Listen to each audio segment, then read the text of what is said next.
All right, all right, all right. We got people piling into the webinar. Love to see that. We're going to give just a few minutes for folks to join. Excellent, excellent.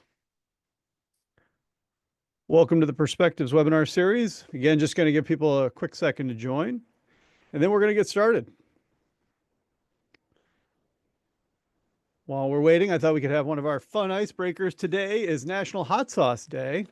So our icebreaker question for you on a scale of 1 to 10, how much heat do you like? So tell us where you're dialing in from and where you fall on that heat meter, a scale of 1 to 10, 1 being super mild and 10 being, oh my gosh.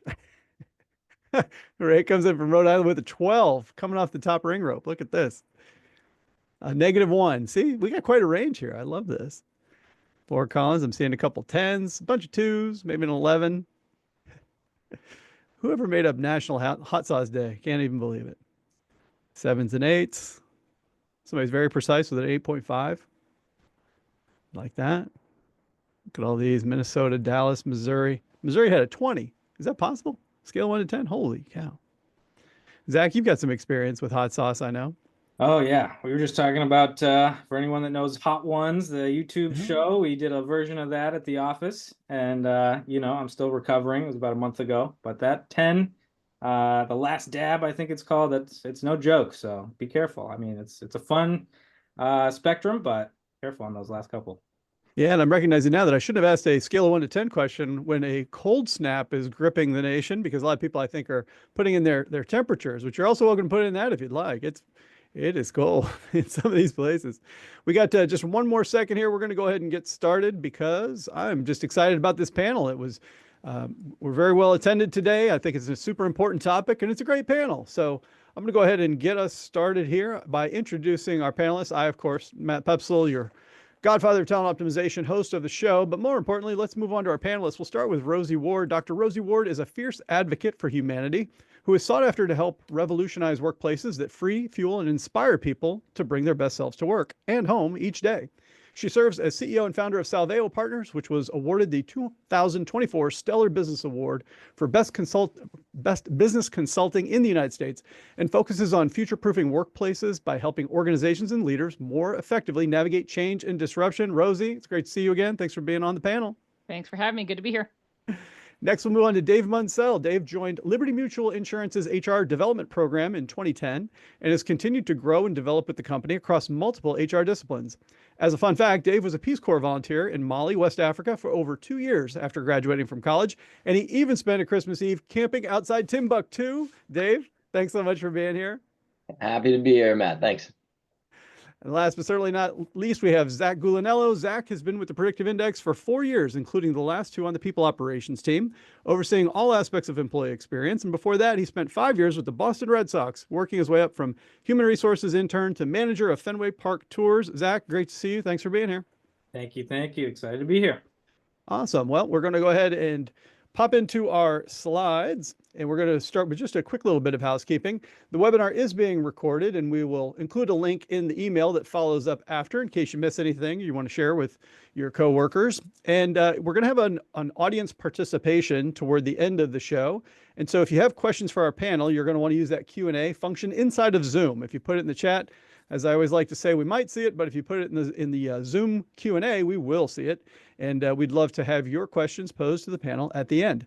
And you're going to want to stick around till the end because we're going to have some bonus resources for you. I'll tell you how to get in touch with our panelists if you have follow-on questions, and we'll give you a preview of next month's webinar as well.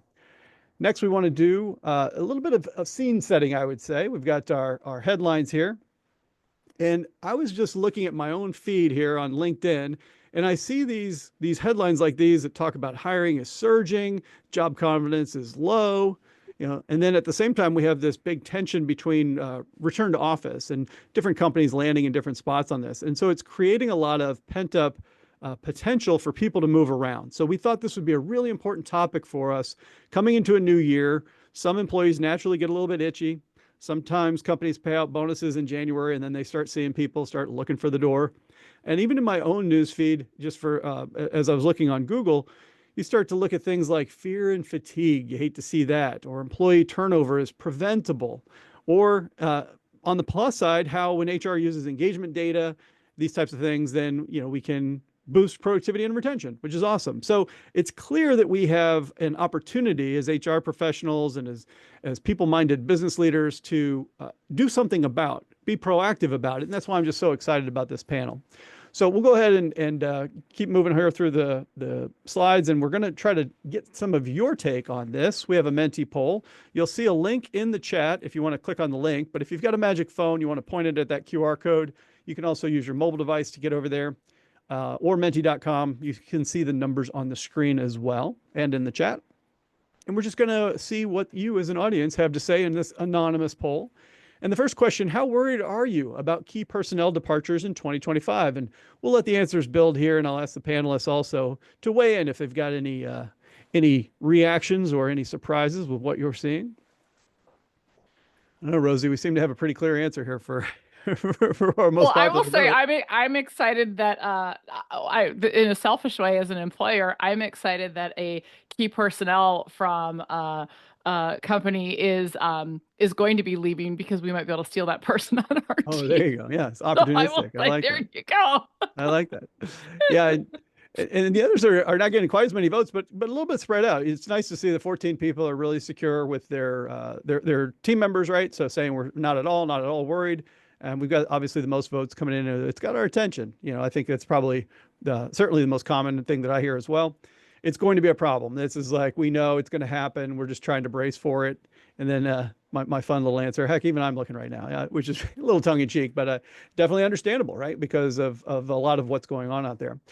Let's go ahead and move to our next Menti poll as well. This one, again, anonymous poll, totally open-ended here. Just what are some examples or reasons people have left your organization? Just think about your exit interviews, just as you're having conversations, just looking for some themes or examples here. Again, totally anonymous poll, just trying to figure out, what are some of the reasons people are citing. And remember that the things they say aren't always the whole story, but here we're seeing, so compensation, retirement, that makes sense.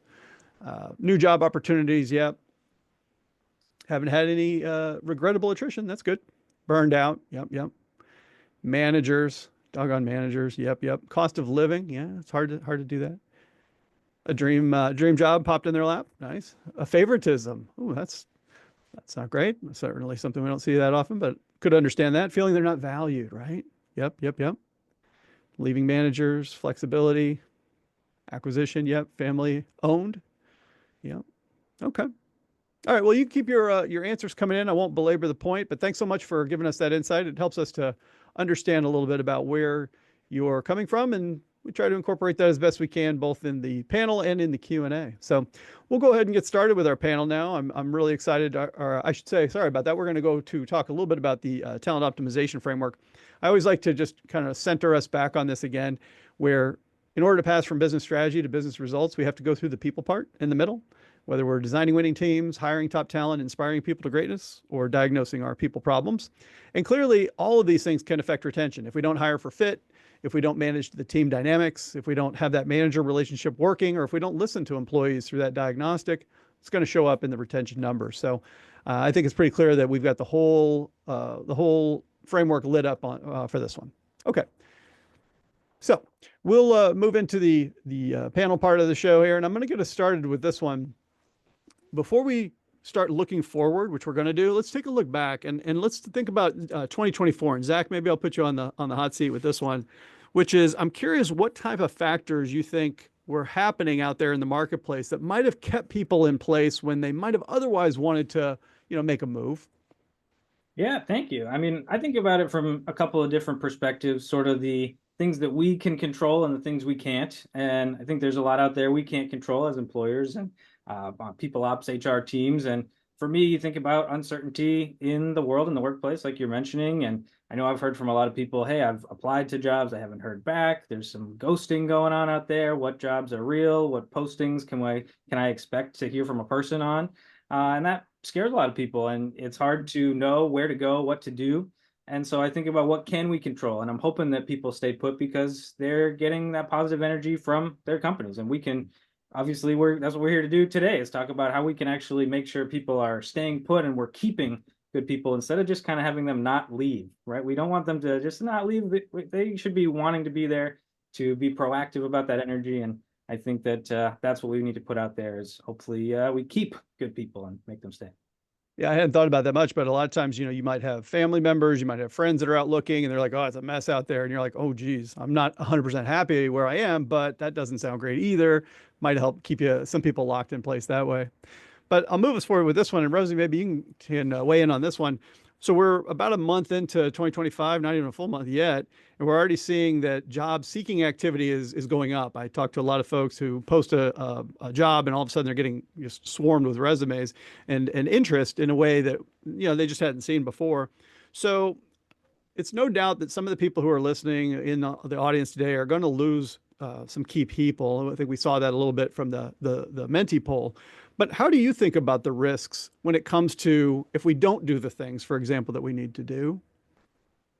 Yeah, I mean, let's be honest, the risk is huge. I think we saw this from the Menti poll. I mean, the stat that's been out there forever is that the average person takes about 1.5 times their salary to replace, and that's just cost of salary and other things. But then you start to look at the morale issues, especially if you have a key person that leaves. What does that communicate or convey to your customers? What does that convey to other people? It starts putting other people on edge. People start making up a narrative about why that person left. And we all know it's so much easier to retain good people than to replace them. And on top of that, you want people who leave your organization, like whether it's for retirement or some of the reasons that are very noble that were listed in Menti, that they're leaving as a champion of your organization and that they are going to actually be referring people. They're not leaving as a detractor to your organization, because you could lose a key person for reasons out of your control, but they still are 100% your fan. And that's what you want if you're going to lose those people. You don't want them out there saying, whoo, stay away from, that dysfunction train. Yeah, and it's one of those things where it's kind of a hard thing to talk about sometimes. The company can't just come out and say, Charlie's leaving and here's why Charlie's leaving and be like a total open book about it. There's some sensitivity there. But if we don't speak the full truth, then people make up their own truth, or maybe there's a little bit of gossip happening. So it's kind of comes with the territory. But Dave, I'll ask you the same question. How do you think about some of the risks that we might face, if we lose top talent? Yeah. No, thanks, Matt. And I'll build on what Rosie said. There's so much value in your key talent. You've invested in them, you rely on them, and they impact so many different facets of your business. When they leave, you risk losing so much institutional knowledge that it can take a long time to build back, and you may never get that back again. That can result in a significant gap in your ability to deliver on promises and expertise. Like Rosie said, it can impact the team performance, team dynamics, and continuity. And you can demoralize some of the employees on the team as well.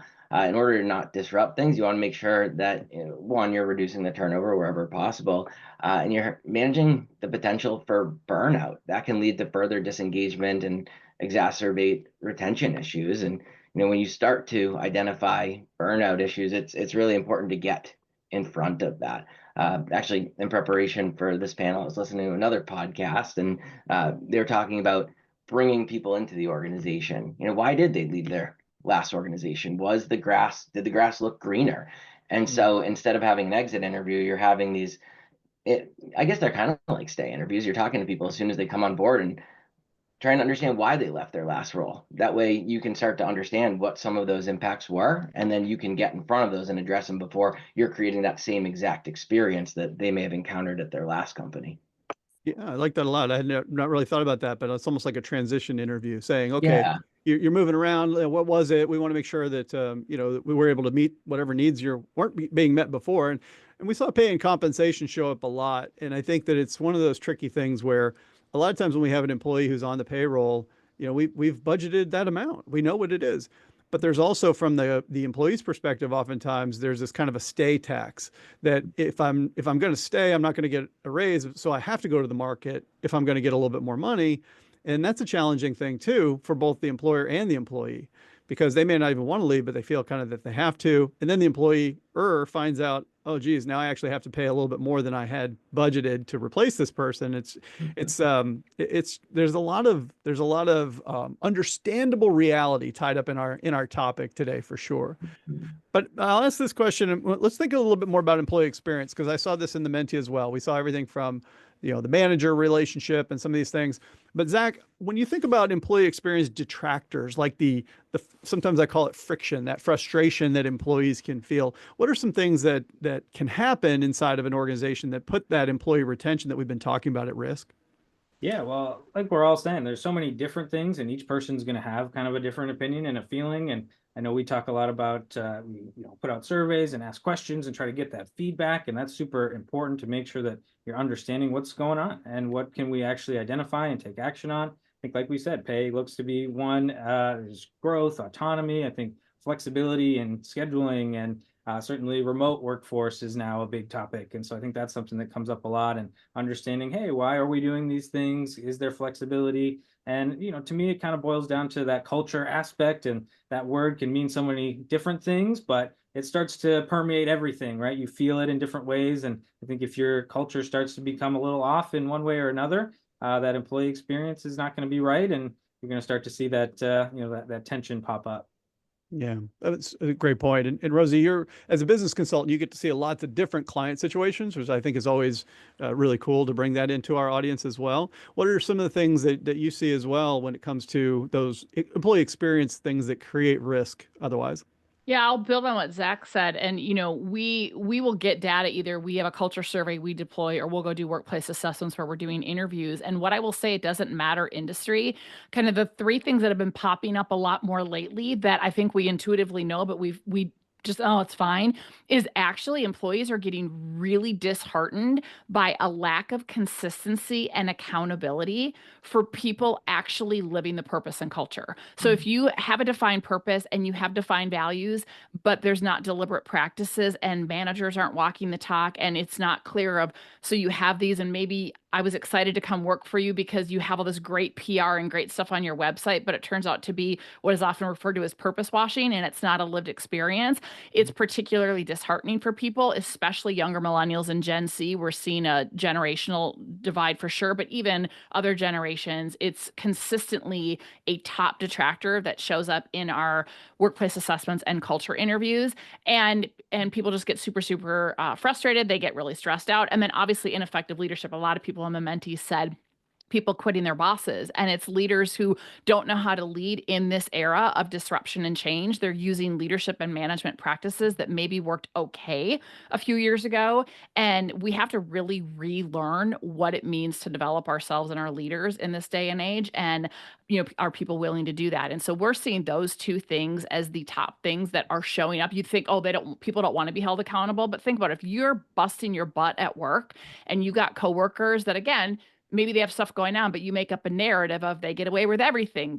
Why do they get to take so much vacation? And so often the top performers get, in their mind, penalized because more work ends up on their plate, to overcompensate for the people who don't have accountability. So it's really the developing accountable people and teams than holding people accountable. But again, it's a leadership thing that is challenging. So those are the two big things that we see a lot in the data. It's like something old and something new. We've always for decades heard about top performers are frustrated by lesser performers, managers not holding people accountable. That's always kind of been there.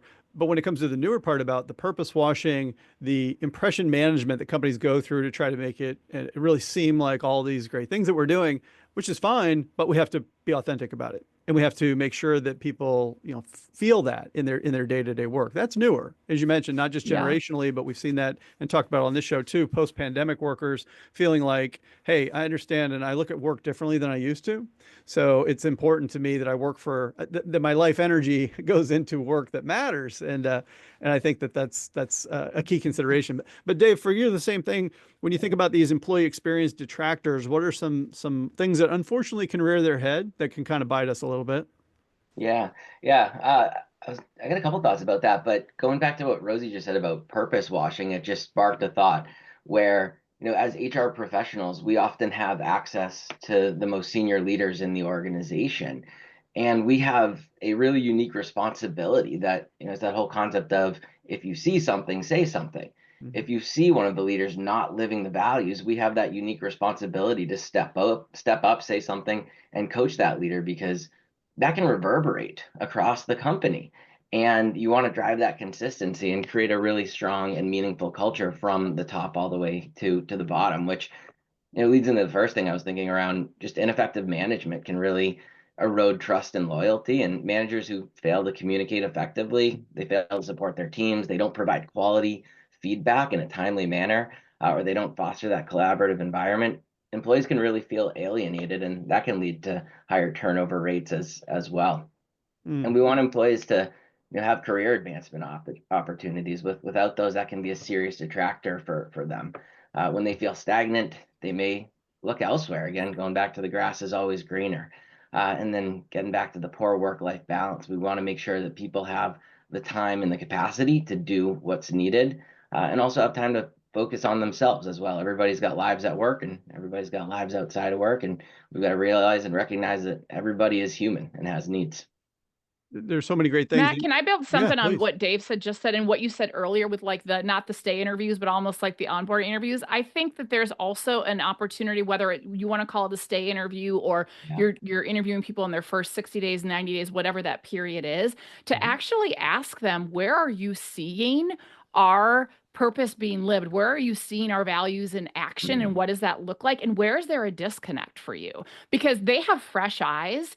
And again, if that was something that you use to attract them and you're trying to be intentional about it, I think it's really important that beyond an annual survey or other things, you are finding out people's feedback of where you're aligned and where you're not, because then that tells you where you have some intention that you need to put. So I just wanted to build on that. Sorry, but I just... Doggone, Rosie, though, that takes a lot of courage to be asking people and hold us accountable to this purpose stuff. It's easy to say, but hard to do, right? I think I could bet a lot of people in the car are like, yeah, our executives wouldn't necessarily want to hear that.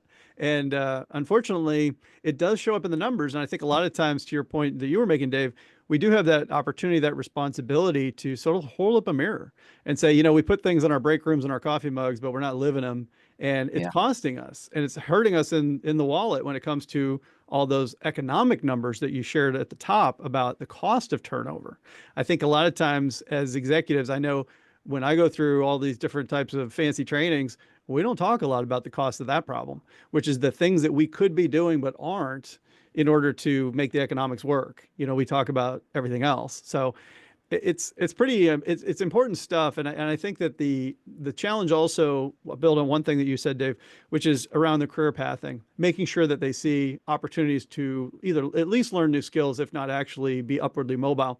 We have to remember that when all of our employees log into LinkedIn and they see all that their friends and their classmates celebrating new jobs, new promotions, new everything, it creates a lot of social pressure on you when you're at certain stages of your career to be like, am I keeping up? Like, am I adding value? Am I doing? And if they're not getting a satisfactory answer where they work, they're going to feel like they're falling behind. And that's a terrible thing to feel. It doesn't always have to be a promotion or more money, but I think having the manager who's willing to have a conversation about how I'm going to grow and improve and feel good and be proud and go back to my family and brag about things, whatever it is, hugely important. Yeah.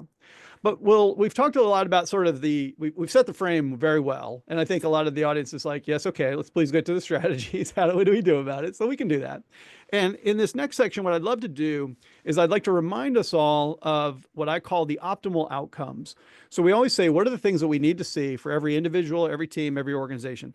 And it really goes like this: performance, engagement, well-being, growth, and impact. So kind of on that range, if any of those are missing, it's going to cause problems. So we'll start with performance. And we heard this a little bit when you were talking about accountability or lack of follow through. So Rosie, my question for you, what do we need to do to make sure that workers are able to, that they're really set up, I would say, to do their jobs well so that they can perform at their best? What are some things that come to mind for you in this spirit of retaining them? Yeah, well, I'm going to build on even what you were saying earlier. If people are familiar with Pat Lencioni, and he talks about the 3 causes of job misery, and one of them is immeasurement. Like, I have no idea to know how I'm doing a good job.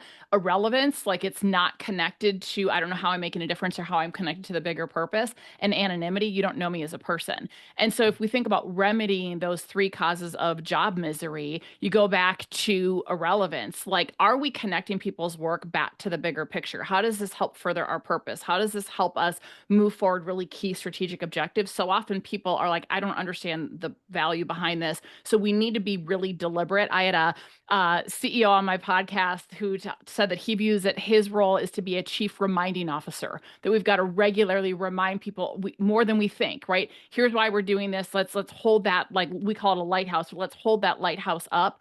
And then are we, as part of our development efforts, are we truly equipping leaders to be courageous, as you said, Matt, to be able to embody the values and also foster accountability, not just with their teams, but sideways and upwards, kind of all around them, so that they know what does it actually mean to lead in alignment, and are they having clear conversations with employees of what does a good job look like and what does done look like. With so many of our clients, they have not been explicit with, I just was coaching a group today and they're over here. And I'm like, well, you are not clear at all about what done looks like. And this person has this understanding and thinks they're doing a good job. So are we fostering the ability to have those clear conversations?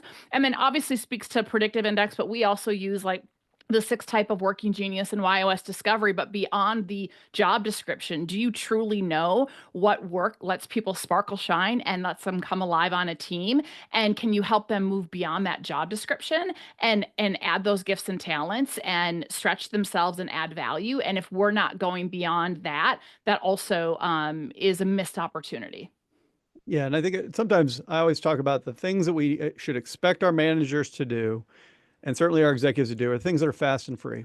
And when you start to help the sparkle shine that you just mentioned, how do I help you see your superpower playing out on our team, in our work? It doesn't cost anything. It doesn't even take that long, but what a difference it makes when you feel like the work that you do matters. Hugely important. Dave, same question for you. When you think about performance, we'll stay in this lens, kind of that really important lens of like, we're doing good, meaningful work here, but we're doing the work. Like, what comes to mind for you when it comes to setting people up for success?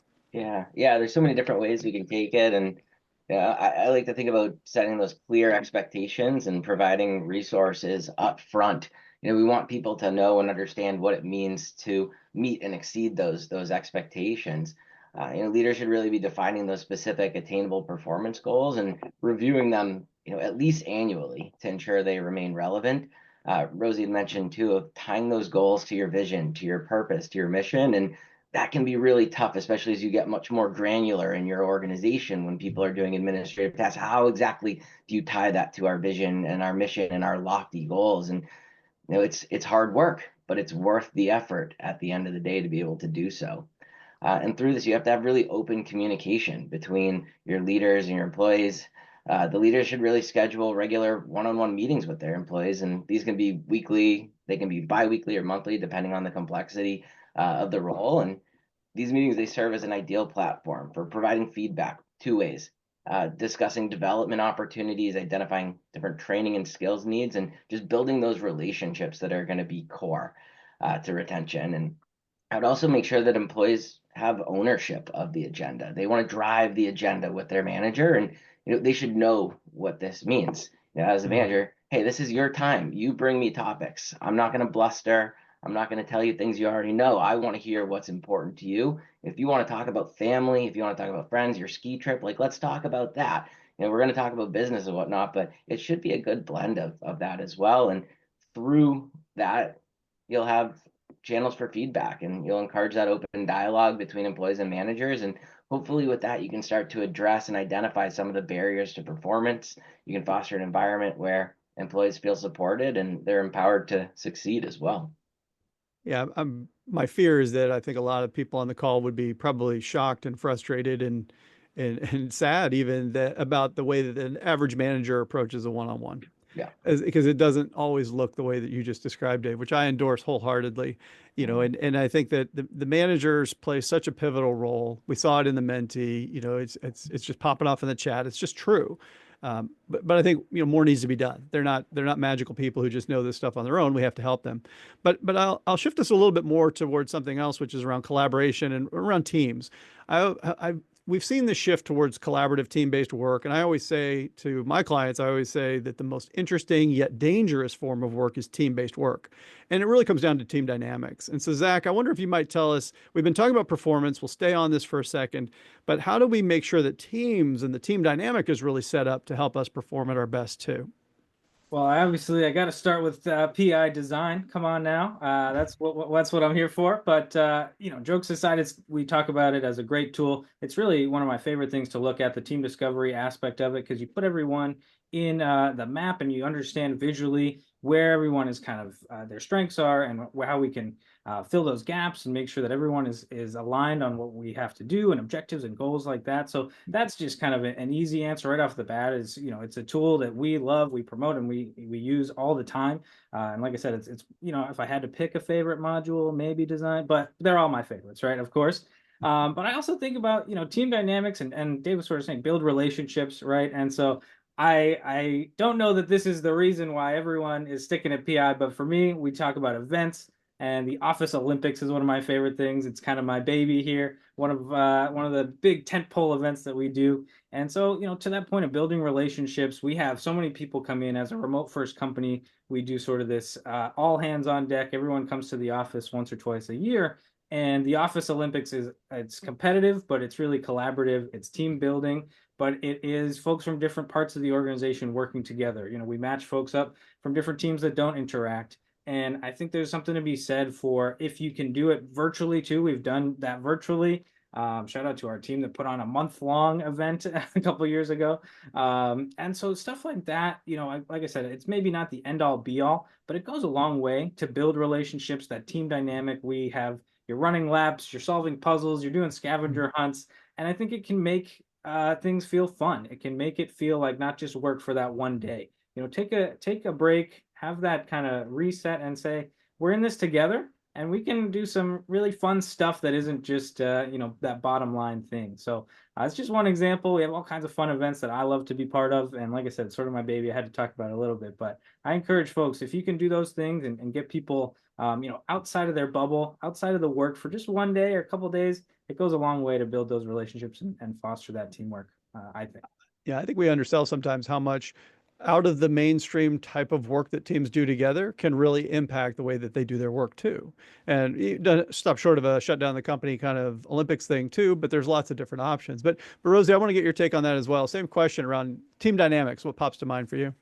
Yeah, I mean, all those events can be great. And let's be honest, like you just said, Matt, you're more willing to do favors for people you have a relationship with. And whether you're remote or in person or hybrid, I think any of that stuff, if it's going to be effective, it has to be layered on a foundation of psychological safety. So if you're familiar with Project Aristotle, Google found their highest effective, highest performing teams, psychological safety was the number one both enabler of the other characteristics to be in play, but also the number one gatekeeper. And a lot of people don't know how to foster psychological safety. So we're partnered with Amy Edmondson's group to do the psychological safety inventory to foster those as well. But also you think about at its core, like we talk about people coming together, we have a fundamental skill gap of how to actually show in a meaningful way human care and connection.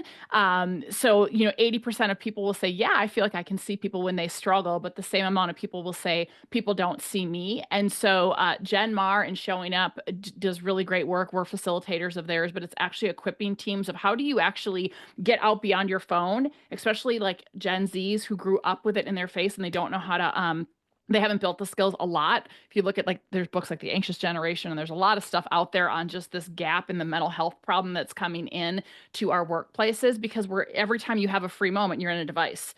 And so how do we actually help people build the skills to look up out? It's cringy and awkward, right? Because, oh my gosh, I have to interact with someone. Oh my gosh, they might be struggling. I can see on Zoom or on Teams that something's off with them, but I don't want to ask because I don't want to intrude. And then the person feels even less seen. So there's very tangible things we can do to equip people with the skills of human care and connection, but also to assess and measure psychological safety. And those things are going to be foundational to anything else. And if you have them, then all of these great team building stuff are awesome. But if you don't have them, they can weaponize the PI. They can weaponize working genius. So we've also seen it go a way that isn't helpful if there's not that solid foundation. Yeah, you taught me that term about rehumanizing our workplaces, and it's so true. And it's that fundamental aspects that have to be there for everything else that we really like to spend most of our time thinking about doing the work. It has to be there. You have to take care of that bit first. But Dave, I want to go to something you had said a little bit earlier, which is talking around autonomy. We're talking about flexibility at work. And I know that in my own research, I'm finding that people are increasingly looking for these things for a variety of reasons, but they're not always getting them. So, but I just wondered about your observation too. Are we finding that workers are getting these levels of autonomy, the types of flexibility, the say so over how they do their work, or is this still kind of a gap for what we're seeing? Yeah. Yeah, I would say it's probably still a gap. And the first thing that comes to mind to me is like it depends. Mm.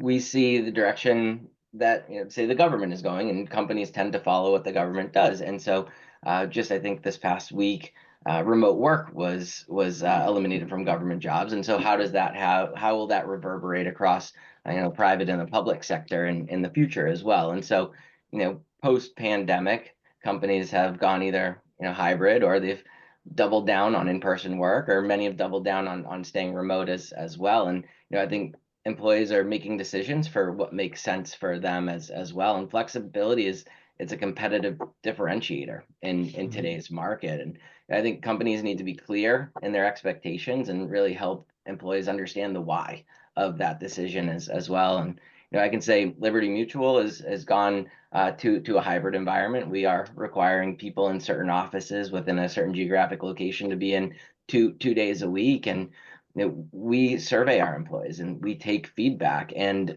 this year, there was overwhelming feedback that people didn't want to be in the offices around holidays, and that had to do with family commitments, travel, things of that nature. And I was happy to see that our company made a decision to do virtual first weeks around some of the major holidays like Thanksgiving, Christmas, New Year's, 4th of July. And it's just so important for companies to listen to employees. And you can have hard, fast rules, and then you can change and you can bend and you can do what makes sense for your employees, because they are, again, your most valuable resource. Yeah, and I think you're making a point on this too, Rosie. What do you think when I say words like autonomy and flexibility? What crops to mind for you in your client work? Well, I mean, it's our core human need to be autonomous and think for ourselves. I mean, try to tell anybody, try 2-year-old or teenager what to do, or an adult, and we're going to have a temper tantrum. But that being said, we also have to be very cognizant. I mean, we're industry agnostic, and we have several of our clients. I mean, they are industries where people cannot do their jobs without physically going in. It's like it's remote. It's not what you have to care for from a leadership and a culture standpoint is a divide that starts to grow in those environments because again, I sound like a broken record, but in the absence of data, our brains filled in with stories. So you have people who are out in the warehouse or in the plant or whatnot, who now can't get a hold of somebody who's in an administrative role, whether it's finance or HR or IT, and they make up a narrative of they don't work. And so I think when you have those environments, you have to have very clear, shared, agreed upon practices on like response time. Like we get back within 24 hours, or if it's truly an emergency, here's what you do so that people aren't feeling like they're hung out to dry, but there's also clear performance. And how do we navigate that divide? And how do we also say, yes, you need to be here, but how can we be flexible around time off? Or how can we be flexible around the things that we can? So even in really regulated, structured environment, there's an opportunity to let people have some autonomy around how they structure their day and those types of things. And so I think we got to be careful of that divide in certain industries where not everybody is the same, the roles aren't the same, and so because otherwise people can start to feel pretty resentful of each other, quite frankly. Yeah, and I know there can be real challenges even for a given company where maybe some of the roles can be remote and some can't. So when you Yep. think about, for example, like large auto retailers and somebody has to be on the lot, taking people for test drives, but what about the digital marketing team? They can be remote. So then all of a sudden is there resentment brewing because how come I don't get to wear my pajamas to work and all this kind of stuff? Or It they happens. assume they're not working. Oh, they're just sitting Oh there yeah. doing laundry and because I couldn't get a hold of them, therefore they must not be working, is what Exactly, we right. hear a lot. Yeah. Yeah, and without that trust, without that safety, that's what's going to happen. Yeah. So I'll keep us moving though, because we got a couple more to get to if we can. But I feel like Rosie, you brought up this point about well-being and the connection and the ties to how we're feeling and work. And Zach, I wanted to get your take on this. How are you thinking about this relationship between the well-being that employees are experiencing and their likelihood to stick around? Yeah, I think, well, what we're already talking about with that autonomy and the flexibility is kind of top of mind for me there. For us, we are definitely remote first, and we have the ability to be hybrid. We've got some folks that come to the office, but kind of the underlying culture and the idea there is that there is that choice, right? And we can make sure that you can prioritize what you need. So when I think about well-being, I think I'm very lucky, and we're very lucky here at PI to just kind of have that be part of the culture, where if you've got to take some time for whatever it may be, appointments here or there, there's really no questions asked. And I think that's so refreshing for me, certainly not how it's been at other places that I've been personally. And, you start to wonder, hey, do I need to make that dentist appointment? And I don't like going to the dentist, but unfortunately now at PI, my dental health is better than ever. So, You're going. I'm great. Yeah, I'm going. I actually just made an appointment next week, so you'll catch me there. There's no thought really there. It's just absolutely no questions asked. You need to make those things a priority. And for me, it's also working in the HR space. It's that access to benefits, the great things that we're able to offer and be part of. And I know we've done a lot of work this year and kind of taking a look at those benefits, my team, and kind of understanding how we can make sure we have offerings for the right people and get that information out there, really make the tools easy to use, and understanding what people are signing up for and looking to use. And then we do have those kind of culture events and things like, we did, well, I know a lot of people do step challenge. We had some people walk over a full marathon this in one day. I don't even know. Shout out to, if they're on this call, shout out to them. I came in third. We don't need to talk about it, but things like that. It's not just your steps challenge. We have financial well-being webinars. We have, obviously mental health being a massive priority. We talk about all these different aspects of health and wellness. And so, it's one thing to just talk about it, but really the priority of, like I said, having that time, if you need the day, take the day. There's no questions asked, and it needs to be really ingrained in that culture where people aren't questioning, again, do I need to take this day? Can I have the time? Can I, I'll work in the morning, I'll work in the office, when I'm in the waiting room, no, absolutely not. That it needs to be just absolutely no problem. Understood. And Rosie, I know you've got to take on wellness programs as well. Let me have you share that with our audience. Yeah, I'll try to give you the 1-minute highlight reel, because this is my background, like before I started doing this, so I could go on a tangent forever. But I grew up in the worksite wellness space. Like, that was my training, that was my background, that was what I did until I realized what we were doing was absolutely stupid as a field and didn't work. So I started training professionals, like, how can we shift the industry, and started to really realize that, first of all, well-being and wellness needs to be done for and with employees, not what we call wellness or else done to them. So these pry, poke, prod, and punish programs that are attached to insurance differentials, that people hate them. They are like, there's just so much data. They actually don't produce ROI. Like, the field has just gotten super off course. And so I think it's uncoupling. First of all, if your organization has that, please uncouple it from the benefit plan and think about it as a people development strategy. Think about it as a employee engagement, part of your culture, part of your platform of how do we fundamentally take care of our people and what are the resources that they need. And here's the thing, if you're a small company or you're a resource strap company, if you simply have leaders who are good at what they do and don't make people's lives miserable, that does far more for their well-being than any kind of program, any kind of activity. And so the foundational stuff around employee experience and culture and leadership will be far more effective than any of these other programs. And again, you can unwind them and whatnot. But I think we mean well, and we put these in because a broker or a consultant or our health plan included it in their plan and told us that we should. And then we started to realize, but we don't even like them. Our employees don't like them. They're a lot of work. So can we do something differently and reimagine it? And I think that's critical. And workload and leadership and culture is, again, that's your well-being strategy, not all this other stuff. It says a lot more. Yeah, right. Yeah. And Dave, I'm going to have you close out the panel with this part. Let's move on to the fourth of the five that I shared, which is around growth, career growth, et cetera. When you think about professional development, like how should we be thinking about professional development? We talked earlier a little bit about career pathing and how that's really a retention lever, if you will. What are your thoughts on that one? Yeah. Oh, it's a good question. So I think, when we're career pathing, it's so important for both business leaders and HR to have a seat at the table to understand, what are the key skills and capabilities that are required now and in the future, and how do we build those? And then how can we leverage different talent processes in order to make those real and drive consistency, meeting the needs of people at all different levels of the organization.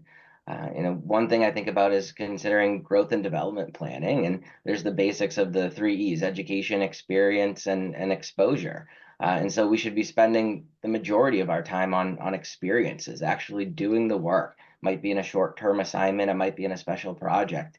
The second most amount of time is going to be on exposure. That might be through networking or just getting to know and understand a different area of the business or a skill. And education tends to be the easiest one that people want to bucket all of their development into, but that should really be about 10% of your growth and development plan as well. It's nice. What I'm hearing throughout is that it's really about partnership. It's about Yeah. listening to employees, figuring out what they're saying, whether we're talking about wellness or growth or performance or anything, and doing what we can, but realizing we can't do everything. We can't always just improve people's compensation or their working conditions completely. But I think in the spirit of partnership, I think it's going to serve us pretty well. But I'll do this. So we're going to move into the Q&A portion of the show, and I think that if you have a question for the panel, go ahead and put it into the Zoom using the Q&A feature. And while we're waiting on that, we're going to throw a link into the chat as well. And it's all about talent optimization. If you're interested in learning more about how to use talent optimization to drive better business results through better people practices, maybe you have some familiarity with PI already, maybe you don't, would love to be able to get you connected with the resources, the information, PI consultant that could help you if that's of what's most pertinent for you. Let's go ahead and move on to the Q&A itself. And we're going to talk about something that's near and dear to my heart. And the question comes in, what if it isn't safe to try to coach a leader about their negative behavior?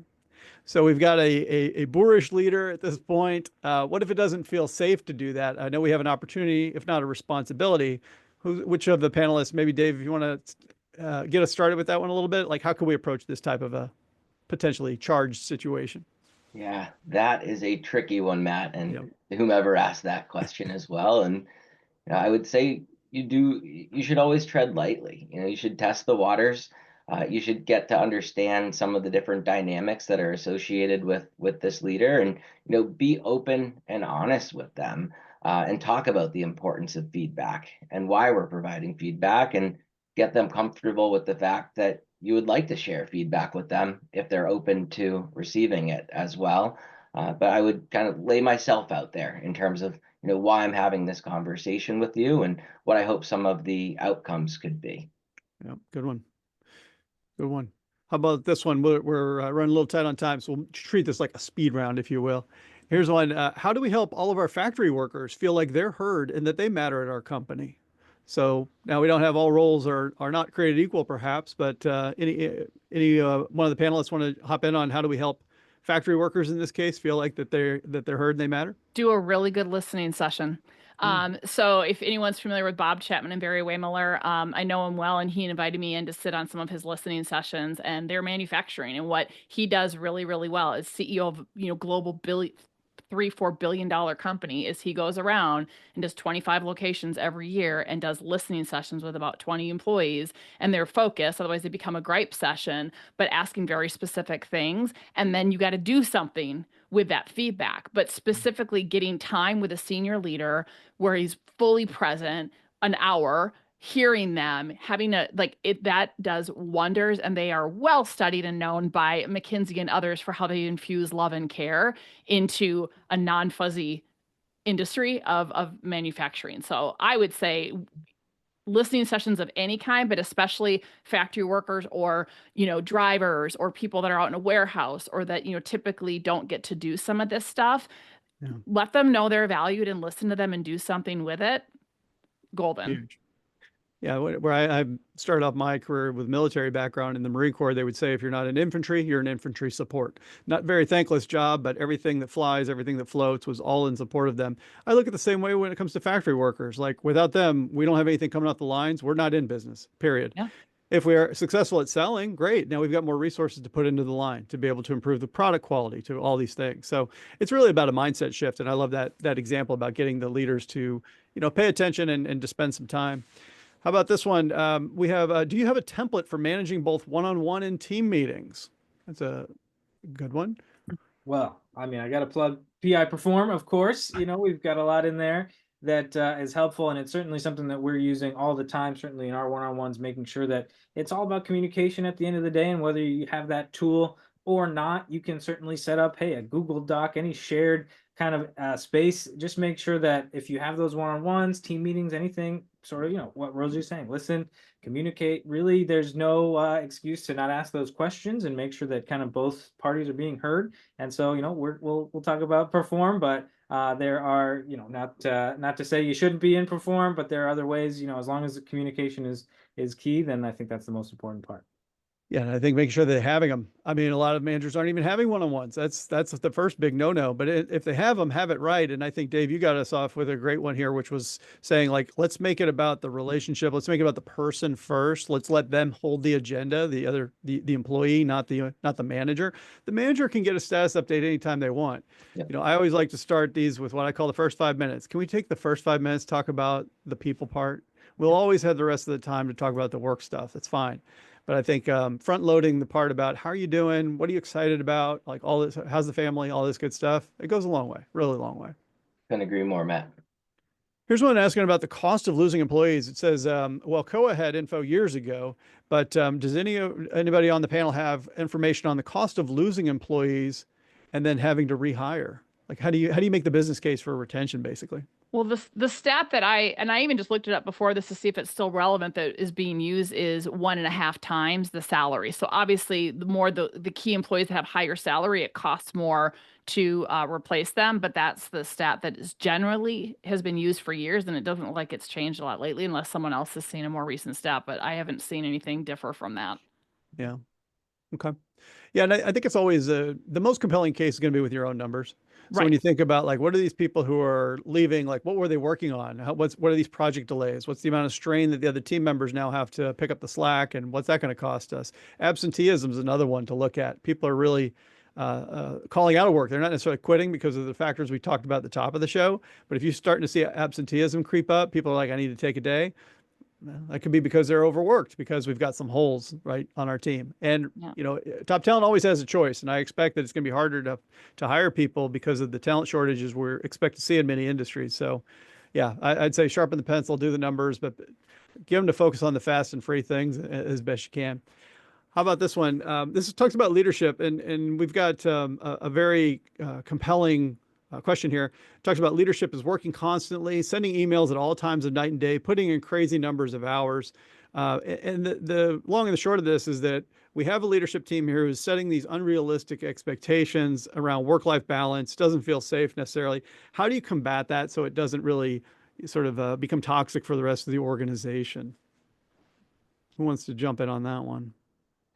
I will say a couple different things. Is there's a lot behind that. I will just say because there it can be just cultural norms. It also can be that this is the work that we do. And I think in the resources, we're doing a webinar next week on our findings, but there's faulty programming that people have that has them feel like they have to constantly be on to prove themselves. There's a lot of leaders, even in C-suite, that have imposter syndrome and all that kind of stuff in there. And so it infiltrates. And so I think you can try all you want to say, oh, schedule your email or hit your out of office, and you can give them all the tactics that we all know we should do. But if they're still doing it, I'm going to tell you right now, there's some kind of faulty programming that's kind of inner work that they have to do in their own development to upgrade that and then create deliberate practices that will reinforce that. Because if you try to go the other way of, hey, you shouldn't do that, and here's best practices, they'll go, yeah, I know. And they're going to keep doing it. It's like this vicious merry-go-round. It is a mindset shift 100%. And I think when I'm coaching executives, a lot of times there's this mentality that how are they going to get to where I am if they don't, grind like I'm grinding Yeah. and how I got here. And the reality is that they don't want to be where you are necessarily, because if you're a workaholic, they're not all about that. And it's irrelevant when you think about leadership. It's not about you. This is the great paradox of leadership. It's about the mission and it's about the other person. And so in the reality is when people are looking for work-life balance and you're giving them anything but, you will lose top talent and you will have holes in your organization and it will be on you. So I think being able to create the right way of holding up that mirror and figuring out like what's really happening here, like if you feel that pressure because that's how you came up and that was expected by you of you by generations who are long gone out of the workforce, well, now's your chance to figure out how can we be productive and performant without having to grind, right? And or saying, no, this is just how I prefer to work. Well, how can we insulate others from how you prefer to work, right? Let's figure those things out. All right, let's go ahead and pull back up the slides because I want to tell the audience how they can get in touch with our panelists. And we're going to be continuing the conversation. You can see the date up there, January 29th, 2 o'clock. We're going to have more follow-up. If you want some of the small group coaching, you can join me and we'll continue this topic and we'll get into some specifics for your organization. If you'd like to be in on that mastermind, go ahead and just use the Zoom poll that you see in front of you saying, yes, you'd like to jump in. We'd love to extend an invite if you're interested in. And you can see the feedback on the screen. We've had great positive feedback from some of our masterminders. We actually don't call them that. I just made that up. But we have had a great time getting to learn, and it's group coaching, and that we offer one another advice too. We're building community around trying to help you with whatever it is that you're interested in bringing to that party. So we'd love to see you at Mastermind here 1 week from today. We'll go ahead and keep moving through the slides here. We've got the next example about you'll be getting the links in the chat now about how to follow up with our panelists. They'll also be in the follow-up email that you get tomorrow as well. And our panelists have been gracious enough to share their websites, their LinkedIn information. We got a couple of takeaways as well. So Dr. Rosie's got one from Salveo Partners, going to be hosting a webinar also on next Wednesday, January 29th, revealing their research from 5 years of data of what it takes to future-proof leadership. And there's going to be a white paper for you after that as well. So you're going to want to take that link that's going to come to you in your email to sign up for that webinar and also get that follow-up as well. Additionally, Rosie's got some recent podcast episodes that talk more about that research as well. So I love Rosie's show. I've been on the show and can't recommend it highly enough. So definitely follow up with those links that you see in your follow-up email. Dave was an early adopter for generative AI in the HR field specifically, and he's giving a talk in the Cape Cod area tomorrow. If you happen to be here in Massachusetts on January 23rd, going to be leading a discussion all about generative AI. And maybe if you've got any other questions about how HR can use AI, just go ahead and get in touch with Dave, and I'm sure he'll be happy to get you sorted. Zach sharing his favorite resources when it comes to employee engagement and specifically for gifting and providing support. So we'll have a link to that resource. You can check that out.